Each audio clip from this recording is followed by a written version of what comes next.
पहली कक्षा में मैंने आपको संचयन का पुस्तक संचयन से पढ़ाई थी मैं, और वो पाठ था आपका हरिहर काका। आज मैं आप लोगों को स्पर्श भाग 2 से पढ़ा रही हूँ। ये कक्षा 10वीं की है और इसकी पहली पाठ जो है वो है कबीर साखी।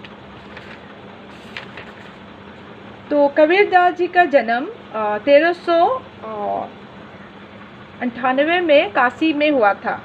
माना जाता है कि उनका जन्म काशी में हुआ था। गुरु रामानंद के शिष्य कबीर ने 120 वर्ष की आयु पाई। 120 वर्ष की आयु में उनका देहांत हो गया था। कबीर की जो भाषा है वो पूर्वी जनपद की भाषा थी। उन्होंने जनचेतना और जन भावनाओं को अपने संबंध और साखियों के माध्यम से जन जन तक पहुंचाया। तो बच्चों, ये जो साखी है, पहले मैं ये पाठ पढ़ती हूँ, फिर उसके बाद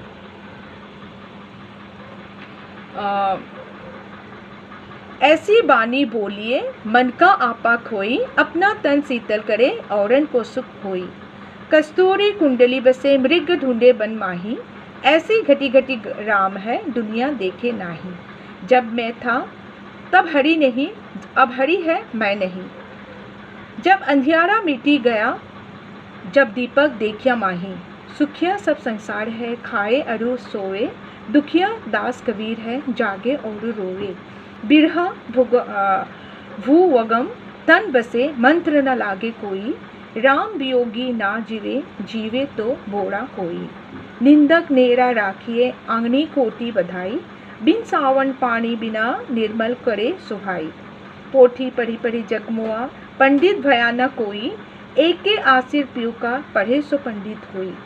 हम घर जालिया आपना लिया मुरारा हाथी, जब घर जालियो ताश का चे चले हमारे साथी। तो बच्चों, ये पाठ ये जो है ये मैंने आप लोगों को अभी मैंने आपको पढ़ के सुनाया और आप लोग ध्यान से सुन करके खुद भी कोशिश कीजिएगा। तो कबीर कहते हैं कि मीठी वाणी बोलने से सुनने वालों के मन से क्रोध और घृणा के भाव नष्ट हो जाते हैं। इसके साथ ही हमारा अंतःकरण भी प्रसन्नता हो जाता है। प्रभाव स्वरूप औरों को शीतलता प्राप्त होती है, क्योंकि अगर हम मीठी बोली बोलते हैं तो सामने वाले को जो है वो शीतलता प्राप्त होती है।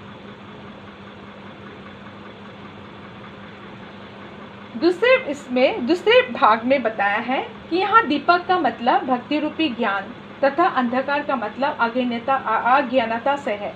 जिस प्रकार दीपक के जलने से अंधकार समाप्त हो जाता है, ठीक उसी प्रकार जब ज्ञान का प्रकाश हृदय में जलवा है, तब मन के सारे विकार अर्थात भ्रम संशय का नाश हो जाता है।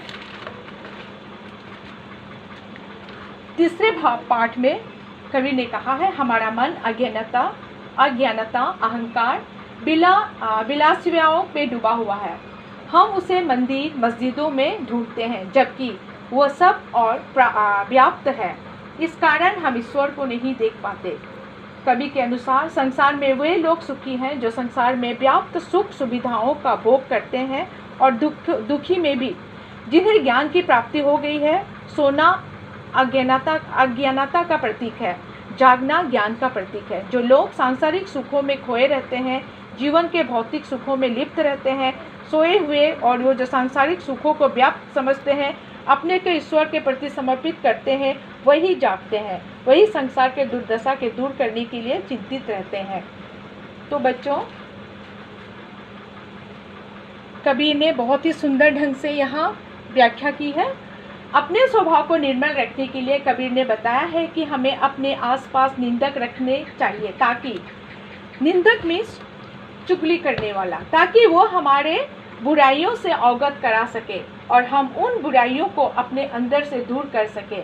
इससे हम अपने स्वभाव को भी बिना पानी और साबुन के स्वच्छ और निर्मल बन पाएंगे। कबीर की साखियाँ शुद्धकरी भाषा में लिखी हुई है। इनकी साखियाँ जनमानस को जीने का कला सिखाती है। इन्होंने अवधी, पंजाबी, ब्रज, राजस्थानी आदि भाषाओं का मिश्रण प्रयोग किया है। तत्व तथा देगी शब्द का अनुष्ठ मेल भी है। साखी का अर्थ होता है साक्षी अथवा गवाह। कबीर भी जिन बातों का अपने अनुभव से जाना और सत्य पाया उन्हें उन्होंने अपने साक्षी या साखी रूप में लिखा है। उन चीज़ों को साक्षी मान करके बड़े ही सुंदर ढंग से उन्होंने इसको लिखा है। ये अनुभव जो है ये सत्य का प्रतीक है और कबीर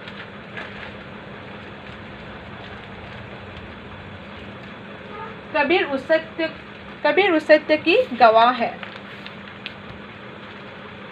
कबीर जी के अनुसार यदि हम ईश्वर का वर्ण करें तो दम अपने अंदर ही मृग की कस्तूरी की भांति ईश्वर के दर्शन होंगे।